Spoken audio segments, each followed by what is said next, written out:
Hey everyone, thanks so much for tuning in. Today I'm going to show you how I transformed my Dollar Tree Nutcrackers into awesome holiday decor. Before we get into the video, please don't forget to like this video, subscribe if you haven't, and hit that notification bell so you know when I post videos because YouTube is acting brand new these days. So if you don't hit that bell, you will not hear from me. Anyway, let's get started. So I'm starting off with a nice variety of the Dollar Tree Nutcrackers. I'm going to go ahead and remove the hair because I don't want this in the way while I am painting. It's pretty easy to remove since they're only hot glued down. Some pieces are a little stubborn, but I promise they do come off.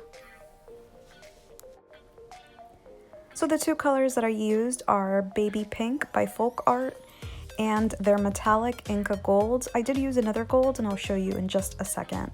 So every time I did one coat, I let it dry completely before doing another coat because this stuff can get very, very chunky and you want everything to look nice and sleek. The good thing is that everything is removable, so you can move things out of the way.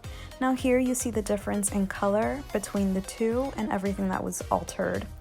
For the gold detail, I use this Deco Color pen, which I use for everything, and I'll link it below, but it is so much easier to get those nice crisp lines using this pen than using a brush and the Inca Gold. The Inca Gold was great for the shoes and the hat, but this is really nice for those little hard to reach areas, and it gives it a great foiled look. After I was done with all the gold details, I decided to reattach his hair using a little bit of hot glue. And I probably should have done this afterwards, but I got a little impatient.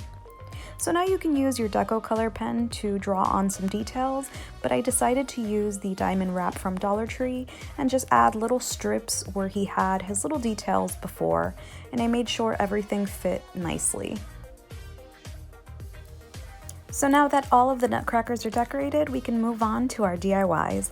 So for these candle holders, the nutcrackers with the crowns are perfect because tapered candles fit perfectly up top. I did go ahead and cut mine down just because I liked the look of a smaller candle, and I used a box cutter. I just made some markings and then pressed down. It was so easy. And then I matched the other one so that I can have two exact pieces. Now I just placed them up top, and these are just decorative. Since this is made of wood, please do not light them. They do sell LED tapered candles. Now moving on to our Nutcracker Christmas sign. For this one, I used a 5x7 frame from Dollar Tree and this beautiful Christmas bag, which I am obsessed with. So I took the frame apart, and then I used the back part of the frame to measure out what I needed to cut from the bag. Now I cut the entire bag front and back so it's a little sturdier, and I reassembled the frame without the glass. So now that it is reassembled, I just positioned my nutcrackers and I hot glued one of them while it was still laying down. You can use E6000 of course, and then once that one was in place, I stood it up, measured out where the other one was going to go, and then glued him in place. And that's it, you have a beautiful sign. Moving on to our last DIY, the Nutcracker Bookends, and I think these are so cute even for a nursery. I ended up using the Dollar Tree coasters because they're nice and heavy, and I used two. You can use just two, or you can add a side piece. So I attached the two pieces using E6000. I added a generous amount, or however much was coming out of this thing, and then just placed the other one on top, making sure it's straight. Then I added some more E6000 to one side and added my third coaster. I placed something behind it and in front of it so that it can dry perfectly straight, and I let this dry overnight. In the morning, I gave it a coat of ballet slipper, which I use for everything. And once that was dry, I added diamond wrap. You don't have to add the diamond wrap, I just wanted to hide the fact that these were coasters. And you'll notice that these are textured, and the reason they're textured is because these are old coasters that I had customized before.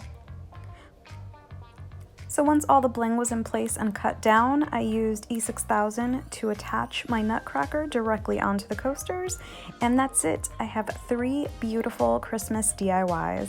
If you like this video, please don't forget to give me a thumbs up. Let me know in the comments which one is your favorite, and thank you so much for watching. Till next time.